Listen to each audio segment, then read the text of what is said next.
오늘은 우리가 성령의 능력을 맛보라라는 주제 가운데 함께 은혜를 나누고자 합니다. 우리에게 성령님 하면 참 특별한 분이다라는 생각이 듭니다. 성령님은 어떤 분이십니까? 삼위일체 중에 한 분으로서 우리 가운데 내주하시는 보혜사 되시는 분이십니다. 우리와 함께 하시고 우리를 위해 중보하시고 우리에게 지혜와 권능을 주심으로 삶의 모든 일들 가운데 하나님의 뜻 가운데서 승리하도록 역사하시는 분이 바로 성령님이십니다. 또한 우리의 마음을 만지시고 위로하시며 평안을 주시는 분이고 어떤 상황 속에서도 기쁨과 감사로 살아갈 수 있도록 도우시는 분이 바로 성령님이십니다. 우리는 이런 성령의 다양한 역사를 경험하고 맛보는 자가 되어야 합니다. 오늘 말씀을 통해서 우리 안에 거하시고 역사하시는 성령의 충만함을 경험하고 맛보는 저와 여러분들 되시기를 예수님의 이름으로 축원을 드립니다. 성령의 능력을 맛보려면 첫 번째로 성령으로 충만해야 합니다. 오늘 우리가 함께 보는 고린도전서 전반부는 1장에서 6장까지라고 할 수가 있습니다. 고린도 교회의 분쟁과 도덕적 무질서에 대한 책망과 훈계의 내용을 담고 있습니다. 그리고 후반부에서는 고린도 교회가 질문한 몇 가지 신앙생활의 실제적인 일들에 대해서 바울이 목회적인 대답을 한 내용들을 담고 있습니다. 당시 고린도 교회는 1장에 나오는 내용들을 살펴보면 특정한 사역자의 인맥을 따라서 종교적인 분파를 형성하고 있었습니다. 자신들이 선호하는 사역자에 따라서 바울파라 스스로를 부르기도 하고 어떤 사람은 아볼로파라라고 부르기도 하고 또 게바파라고 부르면서 서로 나누어져서 또 다툼이 있었다라는 것이죠. 그 중에서 아무 파에도 속하지 않은 자들조차 스스로를 그리스도파다라고 하면서 많은 파벌로 나누어져서 분열하고 있었습니다. 바울은 이렇게 분열하는 고린도 교회를 향해서 오직 예수 그리스도만이 십자가를 통해 죄인을 구속하셨음을 강조합니다.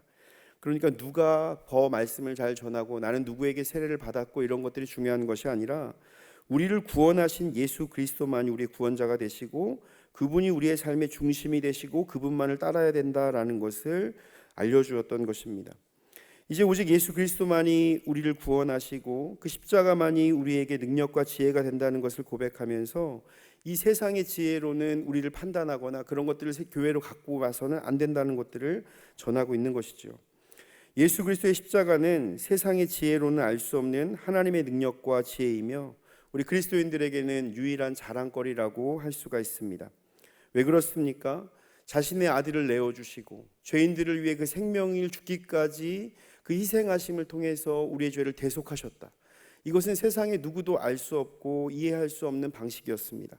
그런데 하나님의 그 놀라운 능력과 지혜를 통해 우리를 구원하셨으므로 우리는 그것만을 자랑해야 한다라는 것이죠. 그리스도인들은 나의 어떠함을 자랑할 만한 것이 없습니다. 왜냐하면 그 모든 것들이 우리의 죄 가운데서 나타났던 것이에요. 나의 자랑할 만한 일들조차도 그 예수님의 십자가 앞에서는 아무 소용이 없는 것입니다. 그래서 우리는 오직 예수님의 십자가만을 자랑해야 되는 그러한 삶을 살아야 합니다.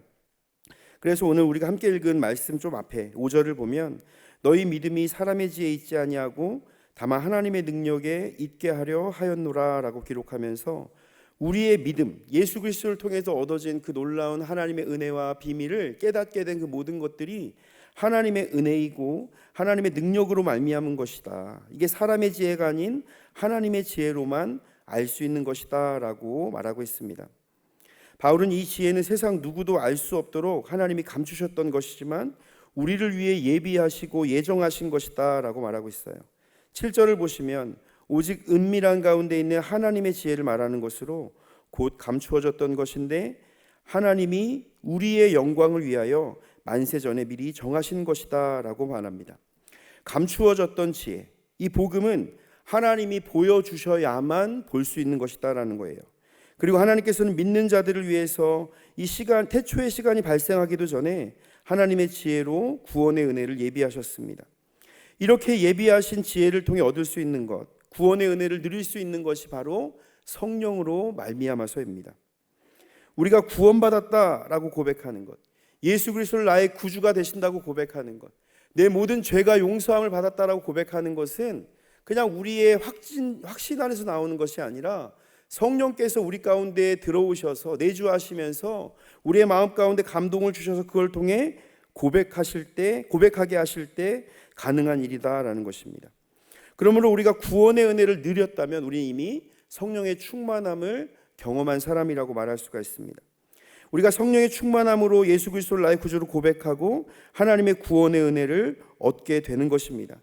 그런데 우리는 성령의 충만함을 사모하면서 지속적으로 부어질 하나님의 은혜를 더 깊이 사모하는 자가 되어져야 합니다. 그래서 바울은 본문 10절에서 오직 하나님이 성령으로 이것을 우리에게 보이셨으니 성령은 모든 것 곧 하나님의 깊은 것까지도 통달한다 라고 말씀하고 있습니다. 하나님께서 성령으로 우리에게 이것을 보여주셨고 우리의 삶을 인도하시고 이제 보혜사 성령께서 우리와 함께 하시면서 우리의 삶의 모든 일들 가운데 동행하여 주신다라는 것입니다. 우리는 그 성령님을 의지함으로 믿음 가운데 살아가는 자가 되어야 합니다. 바울은 고린도전서 12장에서 성령의 은사에 대해서 설명하는데 우리가 예수를 저주할 자라 하지 않고 예수 그리스도를 구주라고 고백할 수 있었던 것이 바로 성령의 임재 가운데 가능했다라고 말하고 있습니다. 그러므로 이제 우리가 구원받았다면 성령의 임재를 경험하고 성령의 충만을 경험한 자인데 이제 그 지혜, 성령 우리 가운데 부어주신 그 성령의 지혜를 통한 구원의 은혜를 계속적으로 누리고 살아가는 삶을 살기 위해서 날마다 성령의 충만함을 경험해야 한다는 것입니다. 우리가 날마다 성령으로 충만하다는 것, 이것은 예수 그리스도로 가득 차 있다는 것을 말합니다. 말씀으로 가득 차 있다는 것을 말해요. 기도하는 삶으로 가득 차 있다는 것을 말합니다. 그런데 우리의 삶을 돌아보면 그렇게 살아가는 것이 참 쉽지 않다는 것입니다. 내가 그걸 너무나 사모하고 그 은혜 가운데 살아가기를 원하지만 연약한 우리 육신이 그렇게 살아가지 못하더라는 것이죠. 또한 우리의 바쁜 일상 속에서 우리가 그것들에 정신이 팔려서 하나님의 뜻 가운데 조금은 멀어져서 살게 될 때가 있다라는 것입니다. 그래서 우리는 이제 성령의 충만함을 맛보았다면 그 성령의 충만함이 계속적으로 우리 가운데 지속되기를 사모하면서 노력하며 주님 앞으로 나아가야 한다는 것입니다. 강원도에 가면 태백에 가면 예수원이라는 곳이 있습니다. 대천덕 신부님이라는 성공의 신부님이 하셨던 그런 예수원이 있고요. 실제로 거기서는 이제 여러 가지 그 생활을 하면서 말씀 묵상하고 예배도 드리고 이런 곳입니다. 이 대천덕 그 신부님의 할아버지가 R.A. 토레이 목사님이신데 그분은 성령 충만을 아주 강조하셨던 분이에요. 그분의 책에 이렇게 기록하셨습니다. 나는 아침에 일어나면 성령 충만을 위해서 기도한다. 하나님, 성령 충만하게 도와주십시오. 왜냐하면 성령 충만하지 않으면 오늘 하루 나는 너무나 쉽게 흔들릴 수 있는 사람이기 때문입니다. 또 그는 그렇게 고백합니다. 하나님, 제가 성령 충만하다고 느끼지 못할 때 함부로 말하지 않도록 도와주십시오. 성령 충만하지 않을 때 말하면 실언이 되기 쉽고 사람들에게 상처를 주기 쉽기 때문입니다. 하나님, 제가 성령 충만하지 않을 때 제 인생의 중요한 결정을 하지 않도록 도와주십시오. 성령 충만하지 않으면 저의 결정은 잘못될 가능성이 항상 있기 때문입니다. 이렇게 고백하면서 이 도레이 목사님은 성령 충만을 사모하고 그 성령의 충만함 가운데 내 삶의 모든 것을 결정해 나아가고 순종해 나아가겠다라고 고백했다라는 것입니다. 우리의 삶을 돌아보십시오. 우리가 스스로 우리 감정을 다스린다는 것 참으로 어려운 일입니다. 내가 성령으로 충만하여서 은혜로운 말을 하고 사랑의 말을 하고 자비의 말을 하고 긍휼의 말을 하기를 원하지만 우리의 입술과 우리의 마음과 생각은 끊임없이 죄의 유혹과 도전 가운데 있으면서 우리의 감정이 끊임없이 요동친다라는 것이죠. 부패한 인간의 죄성이 여전히 우리 가운데 끊임없이 실패하도록 우리를 유혹하고 있다는 것입니다. 그래서 우린 더더욱 성령 충만을 사모해야 합니다. 성령님이 우리를 주관하시면 우리의 모든 것들이 변화되기 때문입니다. 예수님 안에서 사람은 분명히 변화됩니다. 주님 안에서 우리의 성품이 변화되어지고 우리의 말이 변화되어지고 우리의 행동이 변화되어지고 우리의 인격이 변화되어질 수 있습니다. 그 성령의 충만한 은혜를 구하면서 우리가 주님의 은혜 가운데 들어갈 수 있어야 한다는 것입니다. 예수 그리스도로 가득한 삶, 성령님으로 가득한 삶을 통해서 다른 무엇도 들어오지 못하는 충만한 삶을 유지해야 한다는 것입니다. 그렇기 때문에 우린 더더욱 성령님을 의지해야 합니다. 성령님을 의지하며 살아가는 자는 하나님의 뜻 가운데 살아가기 때문입니다. 오늘 10절 말씀에서처럼 성령님께서 하나님의 깊은 것을 통달하시는 분입니다.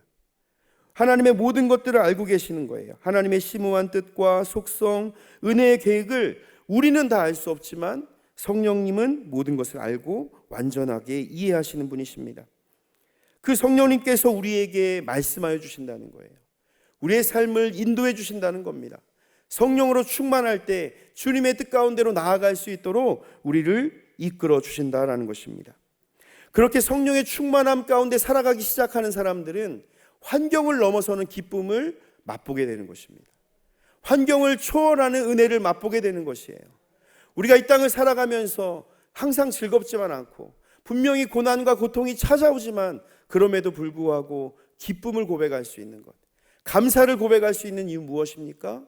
주님이 우리와 함께 하시기 때문인 것입니다. 성령으로 충만한 사람은 이렇게 고백하게 되는 것이에요. 우리가 인생의 길을 걸어가며 날마다 성령으로 충만하시기를 축복합니다. 찬송가 191장 내가 매일 기쁘게는 제가 개인적으로 굉장히 좋아하는 찬양이면서 3절 가사를 너무너무 좋아합니다. 그 3절 가사는 성령으로 충만한 자가 살아가는 삶의 모습을 가장 아름답게 표현한 것이 아닐까 생각이 돼요. 나와 동행하시고 모든 염려하시니 나는 숲의 새와 같이 기쁘다. 내가 기쁜 마음으로 주의 뜻을 행함은 주의 영이 함께함이라. 성령이 계시네 할렐루야 함께하시네. 좁은 길을 걸으며 밤낮 기뻐하는 것. 좁은 길을 걸으며 밤낮 기뻐하는 것. 주의 영이 함께함이라. 이 고백이 우리 가운데 있어지는 것. 날마다 성령으로 충만해서 나와 동행하시고 난 분명히 염려와 근심이 있어요. 그런데 나는 새처럼 자유롭게 날고 그 주님의 품 안에서 자유를 누리는 삶을 사는 거예요. 얼마나 감격스럽습니까? 지금 당장 이 예배 가운데서도 말할 수 없는 근심과 염려와 걱정의 일들이 있으실 거예요. 이 모든 일들 가운데 주님 앞으로 나아가시기를 소망합니다. 성령님께서 오늘 이 시간 우리 가운데 충만하게 임재하셔서 사랑하는 아들아, 사랑하는 딸아, 내가 너의 마음을 다 안다. 내가 너와 함께 하길 원한다. 하나님을 바라봐라. 하나님이 너를 인도하여 주실 거야. 우리에게 말씀하여 주신다는 겁니다. 그렇게 성령으로 충만한 사람들은 기뻐지는 거예요. 기쁜 마음으로 주님의 뜻을 행할 수 있게 되는 것입니다. 환경을 초월하게 되는 거예요. 이것을 넘어서서 하나님께서 인도하실 곳을 바라보며 좁은 길을 기꺼이 걸어갈 수 있게 되는 것입니다. 오늘 우리의 삶이 그렇게 나아갈 수 있기를 소망합니다. 인생의 길이 고단하신 분들 계십니까? 문제로 인해 염려와 근심 가운데 걷는 분들 계십니까? 혹은 육신의 질병과 마음의 아픔, 상처로 멈춰버린 분들이 계십니까? 오늘 성령의 충만함을 사모하시기를 축복합니다. 오늘 사모하는 심령 가운데 성령님께서 임재하여 주실 줄 믿습니다. 그 성령님과 동행하면서 기쁨으로 좁은 길을 걸어가는 저와 여러분들 되시기를 예수님의 이름으로 축복합니다. 성령의 능력을 맛보려면 두 번째로 성령의 지혜를 구해야 합니다. 우리가 성령으로 충만한 삶을 살아가게 되면 우리의 모든 것들을 주님께 묻고 순종하는 삶을 살아가게 됩니다. 그럴 때마다 우리는 성령의 지혜로 우리의 삶을 인도하시는 주님을 만나게 됩니다. 우리 가운데 함께 하시는 성령님께서 우리에게 지혜를 주시고 삶의 일들 가운데 주님께 맡기며 나아갈 수 있도록 이끌어 주신다라는 것이에요. 그래서 오늘 본문 12절에서는 우리가 하나님의 영을 받았다면 우리에게 주시는 은혜를 알게 된다고 말하고 있습니다.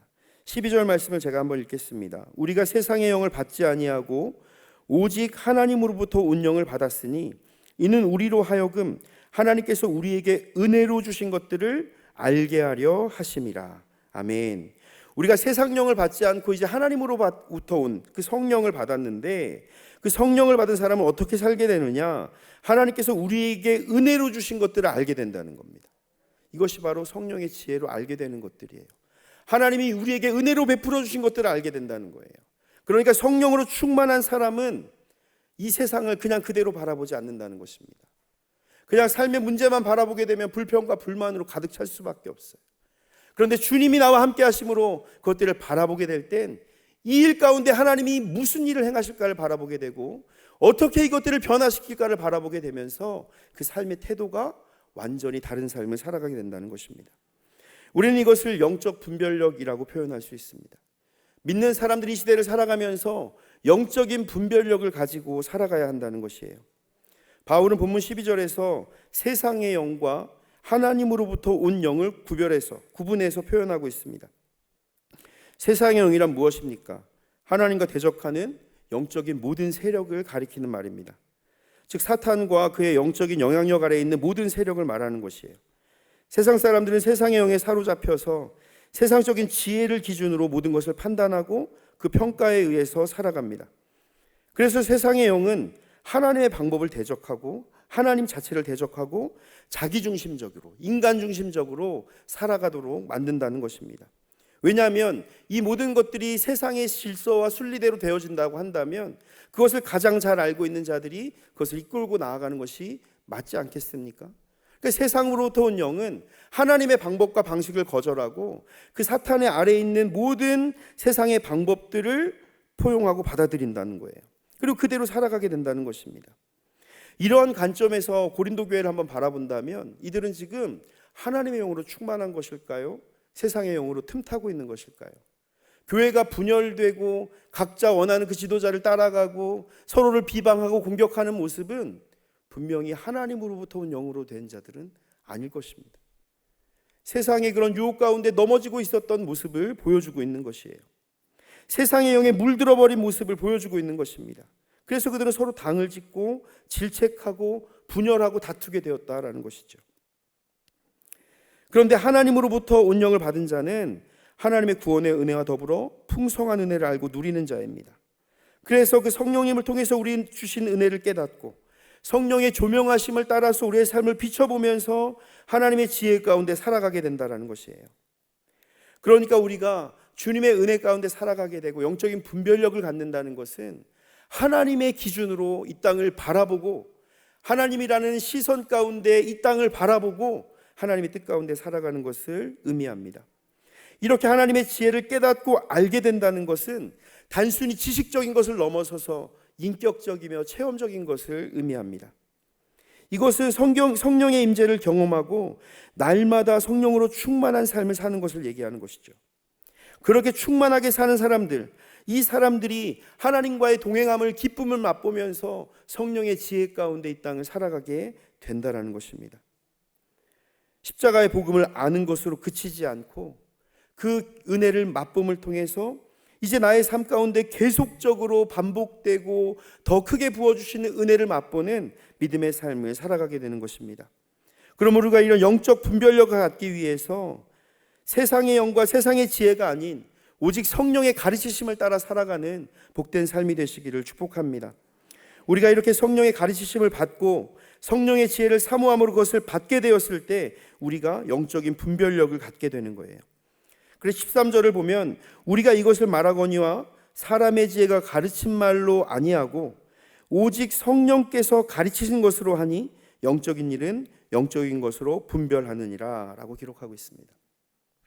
우리가 교회 안에서 많은 일들 가운데서 또 삶의 여러 가지 순간들 가운데 영적인 판단이 필요한 순간들이 있습니다. 그 순간 가운데 사람의 지혜가 가르친 말로 하지 않고 성령께서 가르치신 것으로 분별해야 된다는 것이에요. 그것을 분별할 수 있도록 도우시는 분이 바로 보혜사 성령님이십니다. 예수님은 성령님을 소개하면서 보혜사 성령님이라고 우리에게 알려주셨어요. 성령님의 역할은 무엇입니까? 우리를 도우시는 분이다라는 겁니다. 성령님이 우리를 도와주세요.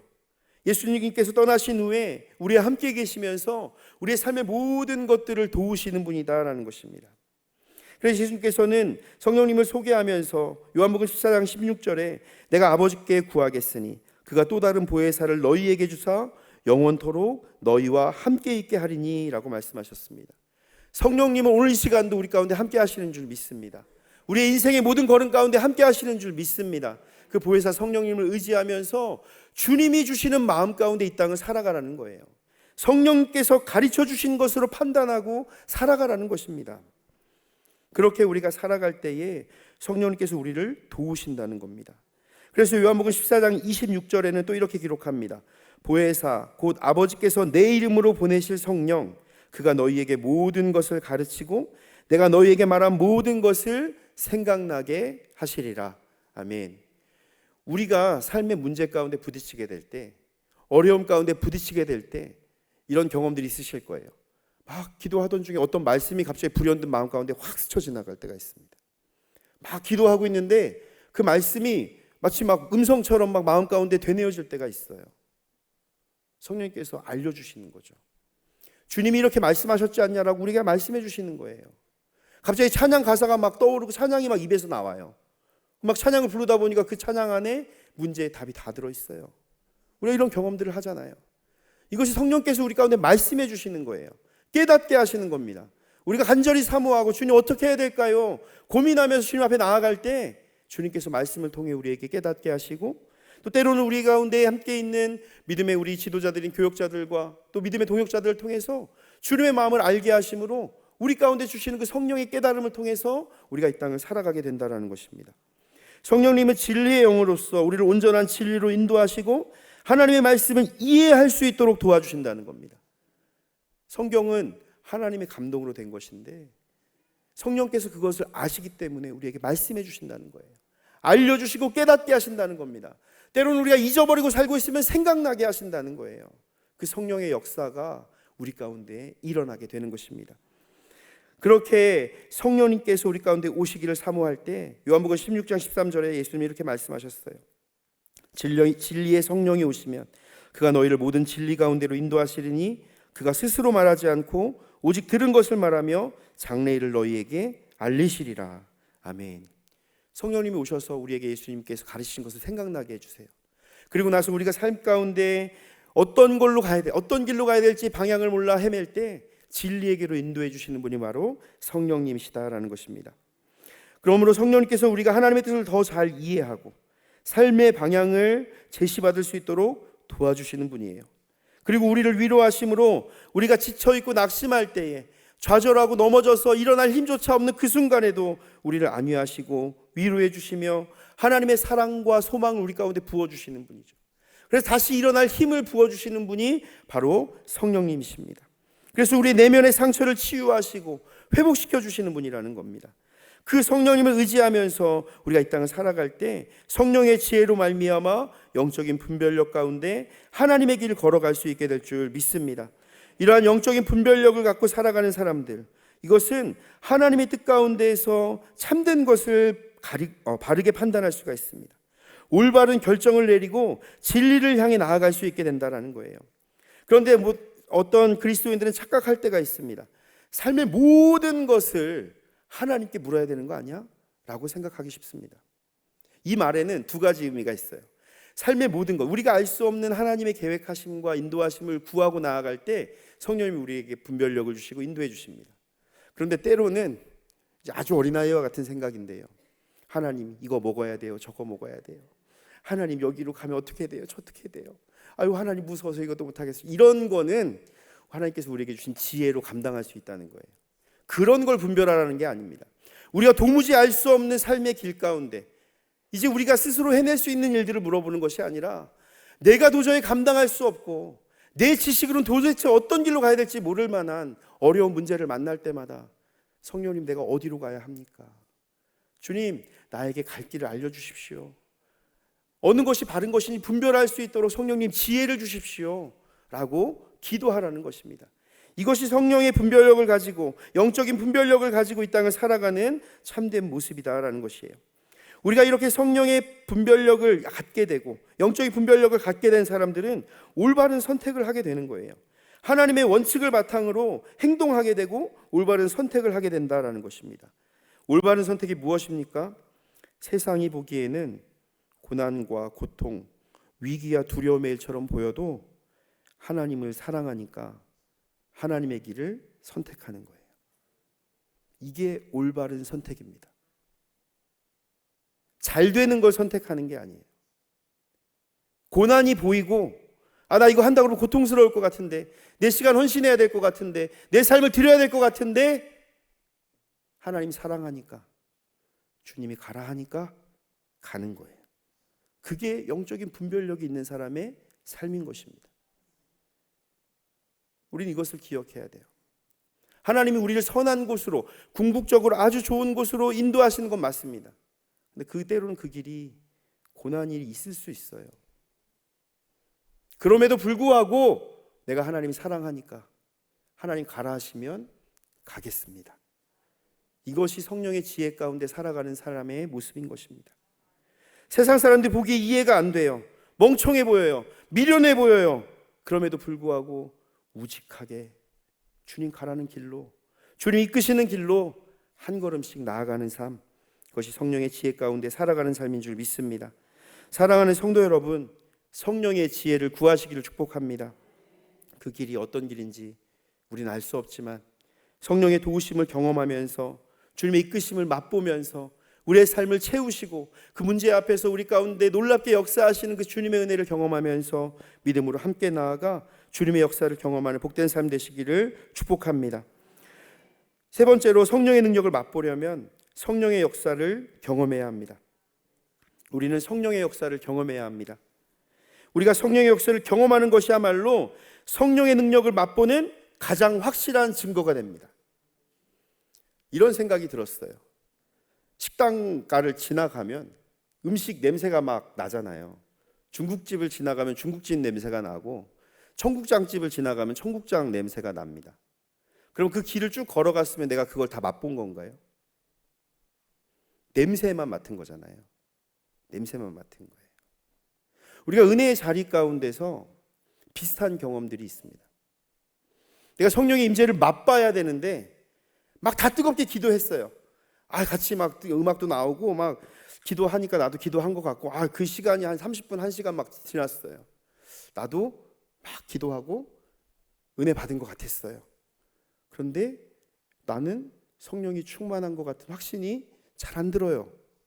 그러면 냄새만 맡은 게 아닐까라는 생각을 좀 해보게 됐습니다. 우리가 성령의 은혜를 경험하는 것, 성령의 역사를 경험하는 것은 내가 직접 먹어봐야지 아는 거예요. 내가 맛본 사람들은 그 맛이 너무 좋으니까 권하게 되고요. 또 그 맛을 사모하니까 또 먹게 되고요. 계속 그것을 갖고 싶은 욕구가 생긴다는 거죠. 우리가 성령의 역사를 맛본다는 것, 성령의 능력을 맛본다는 것, 그냥 냄새만 맡고 끝나는 사람 되지 않기를 축복합니다. 직접 맛보셔서, 야, 성령님이 내 안에 어떤 일을 행하셨는지 알아? 우리 가정 가운데 어떤 일을 행하셨는 줄 알아? 내가 이렇게 어렵고 힘든 순간에 성령님 의지했더니 놀라운 능력으로 이렇게 일하셨어 라고 그 맛본 경험을 고백할 수 있는 저와 여러분들 되시기를 축복합니다. 그래서 14절 말씀을 보면, 육에 속한 사람은 하나님의 성령의 일들을 받지 아니하나니 이는 그것들이 그에게는 어리석게 보이며 또 그는 그것들을 알 수도 없나니 그러한 일은 영적으로 분별되기 때문이라 라고 고백하고 있습니다. 우리가 성령의 충만함을 맛보는 자가 되어야 되는 거예요. 우리가 육에 속한 사람들은 이것을 도대체 알 수가 없어요. 그것을 알지 못하기 때문에 예수 그리스도를 주라 시인할 수도 없고 구원의 은혜도 모르고 감격도 모릅니다. 경험이 없이는 아무것도 직접적으로 말할 수는 없어요. 야, 그랬대 저랬대는 말할 수 있지만 그랬어 저랬어라고는 말할 수 없다는 것이죠. 반대로 우리는 성령의 역사를 맛본 사람들입니다. 기도의 응답을 맛본 사람들이에요. 치료를 맛본 사람들입니다. 성령의 능력을 맛본 사람들이에요. 영혼을 구원하신 하나님의 그 놀라운 능력을 맛본 사람들이라는 것입니다. 그리스도인들은 그 성령으로 말미암아 경험된 성령의 역사가 있어요. 우리 한 분 한 분과 깊은 대화들을 해본다면 분명히 그 기도 가운데 응답하셨던 하나님, 우리 가정 가운데 일하셨던 하나님, 우리의 삶 가운데 놀랍게 역사하셨던 그 은혜의 하나님, 능력의 하나님을 분명히 마음 가운데 갖고 계실 것입니다. 그런데 우리는 여기서 멈추면 안 된다는 거예요. 이 은혜를 더 깊이 사모하고 계속될 수 있도록 기도해야 된다는 것입니다. 성령으로 충만한 삶은 단회적인 사건이 아니에요. 과거에 이렇게 놀랍게 하나님을 만났어 끝나면 안 된다는 것입니다. 오늘 우리의 삶 가운데 가장 귀한 하나님의 역사가 있어야 되고요, 내일은 그거보다 더 큰 하나님의 역사가 있을 거라는 걸 기대하면서 나아가야 된다는 것입니다. 내가 받았던 기도의 응답이 저 멀리 막 10년, 15년 전 되면 안 된다는 것입니다. 어제도 응답하신 하나님이 있어야 되고 오늘도 응답하신 하나님이 있어야 된다는 거예요. 그 성령의 역사를 끊임없이 맛보는 저와 여러분들 되시기를 축복합니다. 우리가 평안하게 있을 때는 오히려 그것을 잘 깨닫지 못하는데 문제 가운데 있을 때 신기하게 더 성령의 능력을 경험하게 됩니다. 그래서 하나님께서 때로는 우리 가운데 이런 어려움을 주시고 그 일을 통해서, 그 문제를 통해서 기적의 씨앗을 심으시고 기적이 나타날 수 있도록 역사하신다라는 것이에요. 문제를 통한 하나님의 역사를 경험하려면 우리는 그 문제를 믿음으로 직면하고 그 직면함 가운데 변화할 수 있는 것을 찾아야 합니다. 하나님의 역사가 어떻게 일어날 걸 찾고 기도하면서 구하면서 나아가야 된다라는 거예요. 문제를 통해서 우리는 하나님께 나아갈 수 있게 됩니다. 더 간절히 매달리게 되고 하나님의 뜻을 더 간절히 구하게 된다는 거예요. 그 가운데서 하나님께서 우리의 눈을 열어주시고 하나님의 뜻 가운데서 그 문제가 해결됨을 보게 하신다는 것이죠. 성경 안에는 문제 때문에 하나님을 만난 사람들, 문제 때문에 예수님을 만난 사람들, 주님 앞으로 나온 사람들이 얼마나 많았는지 우리에게 알려주고 있습니다. 가나 혼인잔치에 포도주가 모자랐더니 예수님께 나왔어요. 5,000명 먹을 것이 없을 때 한 소년이 자기의 도시락을 들고 오병이어를 들고 예수님 앞에 나왔어요. 그 순간이, 그 문제 앞에서 모든 것이 끝나고 잘못될 것만 같은 그 순간에 그 작은 씨앗이 기적의 역사를 일으키는 놀라운 일들이 있었다는 것입니다. 우리의 삶 가운데 다가오는 문제를 영적으로 분별하면서 주님, 나에게 원하시는 것이 무엇입니까? 내가 무엇을 구해야 할까요? 함께 기도하며 나아갈 때 주님께서 우리 가운데 말씀해 주실 거예요. 그리고 그 문제가 무엇이든 간에 그 문제가 기적의 재료가 되어져서 우리의 삶 가운데 놀랍게 역사하시는 성령의 능력을 경험하는 도구가 될 줄로 믿습니다. 성령의 역사에 대해서 한 가지 이야기를 나누고 말씀을 좀 마치려고 합니다. 한 여집사님이 남편의 구원을 위해서 아주 오랜 시간 동안 기도를 했대요. 그래가지고 어느 주일 아침에 남편이 교회를 가겠다고 한 거예요. 깜짝 놀랐어요.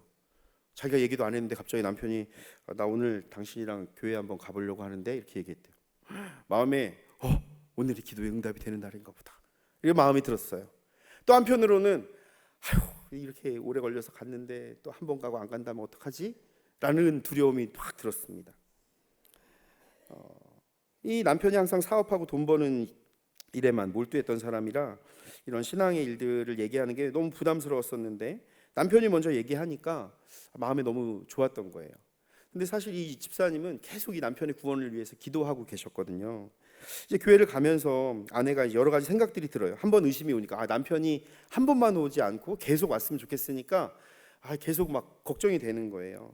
오늘 설교는 뭐 어떤 말씀 하실까? 또 괜히 막 죄인들 막 얘기하시고 이러시면 또 이게 교회 안 나오는 거 아니야? 막 이런 생각도 든 거죠. 그리고 등록하라 그러면은 그냥 안 한다고 또 안 오는 거 아니야? 막 이런 생각도 들고, 찬양은 어떤 곡 하지? 막 죄인 이런 찬양 안 했으면 좋겠는데 막 별의별 생각이 들면서 이 여자 집사님이 막 교회를 오고 있어요. 막 오만 가지 생각이 났습니다. 그래서 교회에 도착했어요. 그래서 주보를 살짝 봤는데 성경 말씀이 창세기 5장인 거예요. 창세기 5장이 무슨 내용이냐면요, 1절에 아담의 계보를 적은 책이니라 이렇게 시작합니다. 그래서 누가 누구를 낳고 그러다가 죽었고, 누가 누구를 낳고 몇 살까지 살다 죽었고, 이거 계속 나와요. 5장은 그냥 그 내용만 딱 나옵니다. 이 여자 집사님 마음이 철렁한 거예요. 예수님 얘기는 안 나올 것 같고 이거 어떻게 하냐, 우리 남편 이거 큰맘 먹고 교회 왔는데 은혜 받고 구원 받아야 되는데 막 마음에 그냥 조마조마한 마음으로 가득히 있었습니다. 근데 하나님은 아마 계획이 있겠지라고 생각하고 있었던 것 같아요. 남편이 다행히 졸지 않고 설교를 잘 들었답니다. 그런데 그 다음 주에도 다행히 교회를 갔어요. 몇 주 계속 나오는 거예요. 그러더니 등록을 하고 예수님을 믿게 되었습니다.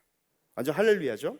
그런데 그녀는 이게 너무 궁금한 거예요. 그 처음 간 날 도대체 뭐 때문에 낳고 죽고만 계속 들었는데 도대체 우리 남편이 무엇 때문에 교회를 계속 하고 싶은 마음이 생겼을까? 라는 생각이 드는 거예요. 그리고 이제 좀 남편한테 물어봐도 남편이 교회 안 나가겠다는 얘기를 안 할 것 같은 그런 좀 확신이 들었을 때 이렇게 물어봤대요. 여보, 그 처음에 교회 갔을 때 있잖아, 창세기 나오는 말씀 있잖아, 그 계속 낳고 죽고 했는데 왜 어떻게 교회를 계속 나올 생각을 했어? 이렇게 물어봤다고 합니다. 그랬더니 이게 남편분의 대답이 너무 멋있었어요. 창세기였던 그 말씀 말이지 하면서 한 구절이 계속 반복되는데 나는 그것을 피해서 달아날 수가 없었어. 그 죽었다는 말 있잖아. 이거 여자 집사님 너무나 고민하던 말인데 그분에게 그게 은혜가 된 거예요. 그래서 그 순간부터 죽음에 대해 생각하게 됐다는 거예요. 내가 열심히 살아왔던 삶이 결국 죽음으로 남는다면 그냥 그렇게 한 줄로 끝나는 거예요. 누가 태어났고 무엇을 했고 결국 죽었다. 그 마음이 도전되면서 나에게 구주가 필요하다는 것을 깨닫게 됐어 라고 대답했다고 합니다. 저는 이 이야기를 읽으면서 성령님의 역사를 우리가 신뢰하는 것이 얼마나 중요한가라는 생각들을 해보게 되었습니다. 우리가 기도하잖아요. 특히 여자 집사님 남편의 구원을 위해서 기도했어요. 그런데 그 마음 가운데 그 응답이 이루어지고 성령의 역사를 경험하기 전까지는 계속 두려움이 있었습니다. 결국 주님께서 우리의 기도 가운데 응답하시고 역사하여 주셨다는 거예요. 그래서 우리는 믿음으로 구하면서 성령의 역사를 사모할 때 그것이 반드시 이루어진다는 확신 가운데 나아가야 합니다. 우리 모두가 성령의 능력을 사모하길 바랍니다 하면 아멘 하세요. 근데 정말 사모하십니까? 믿음으로 내가 기도한 것들이 정말 응답될 거라고 확신하십니까? 그것을 믿고 구할 때 성령의 능력을 경험할 줄 믿습니다. 우리 모두가 그렇게 하나님의 일들을 사모하면서 기도하며 나아갈 때 우리가 하나님의 그 놀라운 능력을 경험할 수 있다는 거예요. 성령의 위대한 능력을 경험하길 원한다면 우리는 어려운 일을 도전해야 합니다. 어려운 일에 도전해야 돼요. 내가 할 수 없는 일들 가운데 하나님의 역사가 나타나는 거예요. 내가 내려놓고 주님께 맡기는 그 순간에 하나님의 역사가 일어나는 거예요. 더 이상 내 방법을 먼저 하지 않고 하나님의 뜻을 먼저 하고 하나님의 방법으로 먼저 하며 주님의 뜻을 꿈꾸고 계획하며 주님을 의지하며 나아갈 때 성령의 놀라운 역사를 맛보는 저 여러분들 될 줄 믿습니다. 사랑하는 성도 여러분, 성령의 능력을 맛보는 삶이 되시기를 축복합니다. 메마른 막대기같이 삶의 형편 속에서 눈물로 밤을 지새울지라도 하나님께서 허락하신 것은 나쁜 것이 없다라고 선포하면서 온전히 나의 삶을 주님 앞에 올려드릴 때에 주님께서 그것을 통해서 응답하시고 역사하셔서 풍성한 열매를 맺게 하실 줄 믿습니다. 오늘 이 시간 하나님 한 사람을 찾으세요.